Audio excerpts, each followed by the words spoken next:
the one, the only, Bencio.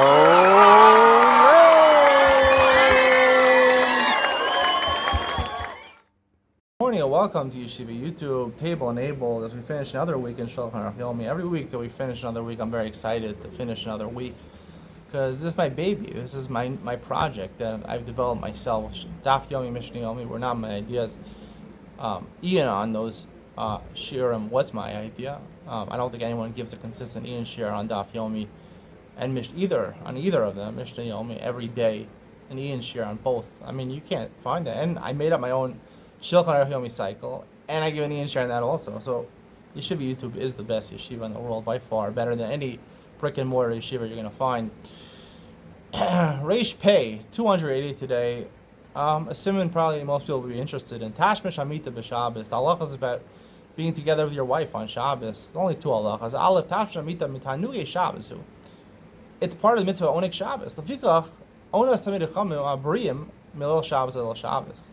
If you're a Talmud Chacham, the Gemara says you only have an obligation to be with your wife one time a week because it's arduous to be a Talmud Chacham. It's hard work. So the only time you're obligated is once a week, and the Gemara even recommends Milei Shabbos, Leilei Shabbos. Now, the Gemara does not say Milei Shabbos, Leilei Shabbos. Shulchan Aruch misread the words of the Gemara. You can go check it up. The Gemara, I believe, is on K'Mitzachas Ksuvos stuff. Samach Beis maybe, or Samach Aleph maybe 61b or 62b. You can check it out on K'Mitzachas Ksuvos. The Gemara says not Leil Shabbos, Leil Shabbos, Erev Shabbos, Erev Shabbos. And Rashi and all the Farshim say Erev Shabbos means Friday night. Now, the word Erev Shabbos does not mean Friday. Erev Shabbos means the day before Shabbos.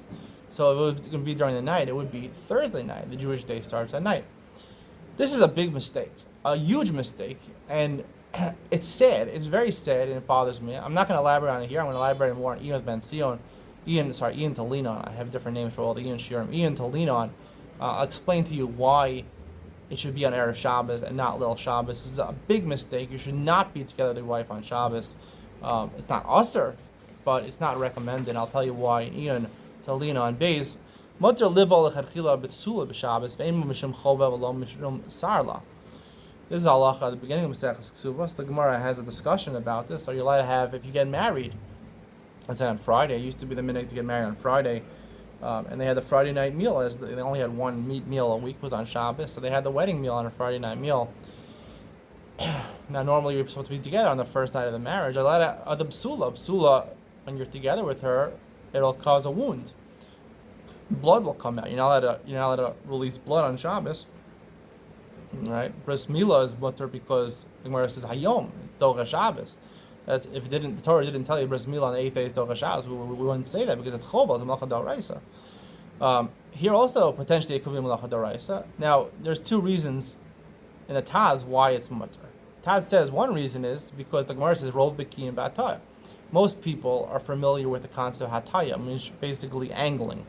You angle in, the man angles in when he's together with his wife. And most people are familiar with that. And that type of bia is not going to cause blood. And that's what you can do, even though you don't know how to do it. But most people know how to do it, so it's okay.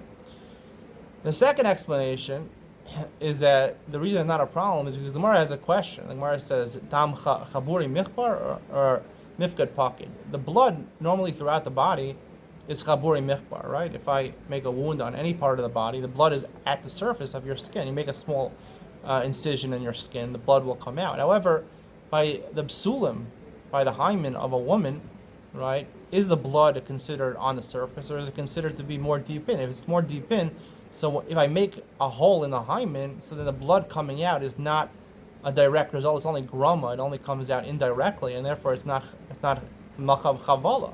It's not a malacha d'oraisa. And even though it's asur d'rabbanan because blood is coming out, grama is asur midrabbanan. Nonetheless, because it's bekalkel, it's not something which is a tikkun, right? It's not something positive that a woman's bleeding, and it's painful to her. So it's completely mutter on Shabbos. That's the second reason. If you listen to my Ian shiur on Masechus Ksuvos, I really gave one explanation, which is both the same reason. It's really the same thing. Is that since people are rov b'ki and b'ataya, some explain this to mean that the man angles in, he goes at an angle when he goes into his wife. Now, I don't think people are familiar with that. The Gemara says rov b'ki and b'ataya. I don't think most men are familiar with that. It is recommended. You'll enjoy it more if you do it like that. You angle to the side, not straight in. But most people are not familiar with that. What most people are familiar with, a different type of hataya, is that the first time a man and woman are together, it's hard for the man to penetrate. A lot of people recommend using sort of gel, KY jelly, or different types of gel to lubricate, to be able to get in. And also, one of the things that helps is that a woman puts a pillow underneath her to elevate her body, so the man is more going down as opposed to going in front of him. That helps, and that's what's called hataya with the Gemara. So most people are familiar with that. They'll put a pillow underneath them, and cause the body of the woman to tilt a little bit, so it'll be easier for the man to penetrate. And when that happens, since most people are familiar that when that happens, if the woman would be lying down naturally, then it would be like any other blood that was drawn from the skin of your finger, where the blood comes out immediately. But if she perches she puts a pillow underneath her back, or she arches her back, she puts a pillow underneath her, so then she's in an inclined position, the bottom part of her body. So therefore, then the dam will mifkad pocket. In that situation, the blood, right, something that's elevated, right? If I were to hold my hand, if I go like this, so the blood goes down, right? Blood goes down, right? That's why you say you shouldn't put your head down. The blood rushes to your head. The blood flows where gravity flows. So if I put my hands up, the blood will flow down. So you put the bottom part of the woman up, the blood will flow down, and then it will be mifkad pocket, right, which is only grama, and since it's makalkal, so therefore it's mutter. So since rov became badat ataya, therefore it ends up being, it's the same reason, and that's why it's mutter tibol on Shabbos. I know this is really an Ian shear, but I have even better Ian shear to give you Ian to lean on the first halacha. Stay tuned, Ian to lean on coming up next.